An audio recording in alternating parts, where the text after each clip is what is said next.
The most common issue that couples struggle with is the cycle that they get stuck in.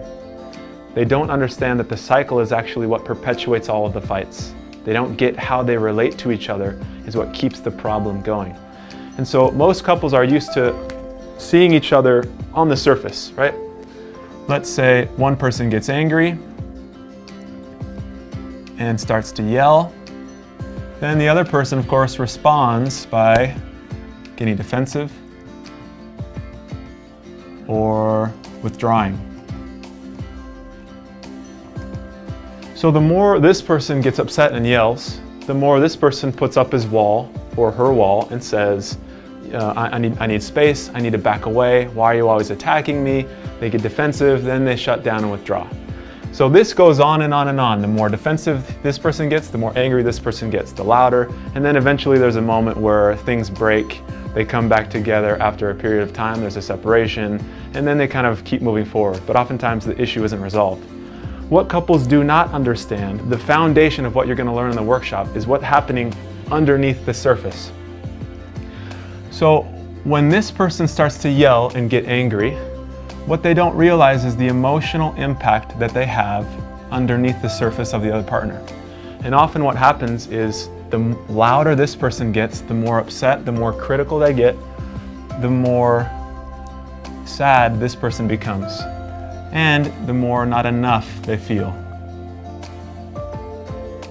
So the worse they feel about their contribution to the relationship, the more pain that they're in because they feel like they're letting the other person down, the more they actually withdraw and pull away. It's not a response to this, but it's a response to this. So if I feel like I'm failing my spouse and I can never get it right and she's just not happy with me, this is how I manage that pain. So I shut down and go away. She does not see this. All she sees is, well, he goes away, he's defensive, he doesn't care, which is not true. But underneath the surface, this message gets lost. So what they do is they come up above the surface, they shut down and go away. The more this person shuts down and goes away, the more lonely, sad,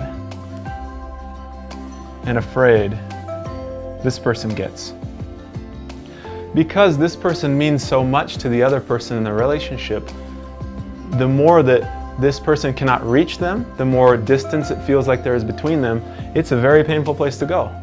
So this person gets scared, feels bad, feels like they're not important, feels like the other person doesn't love them. Again, all of which is not true. The other person in the relationship so often does love the other person. But all if they see is there's a wall, I can't get through, he doesn't care, they go to this place and feel lonely and sad. And so what they do with that is they get louder, right? I can't break through the wall. I feel so hurt and alone on the other side of it, so I'm going to do whatever I can to break through it. So they will listen to me, so I do feel heard and understood. So the more they yell, the more inadvertently they create or influence this other person to where they feel sad and not enough and I'm failing, and they get afraid too. Fear, I don't want to lose my spouse. So the more they try to defend and withdraw and create distance so it doesn't feel so bad. And so once couples understand how this applies to them, how they get stuck in this cycle, and specifically what they need to do to get out of the cycle, everything changes. This information is so important for couples because every couple gets stuck. So you need to understand how this applies to you in your marriage. How do you get stuck? What are the steps in your cycle? And once you identify that, it's so much easier to slow it down, to be able to step out of it and create a new positive cycle where each of you are feeling heard, you get your needs met, and you both feel satisfied and happy in the relationship. If you can identify yourself in this cycle and see you guys in your relationship getting stuck, come to the Hold Me Tight workshop.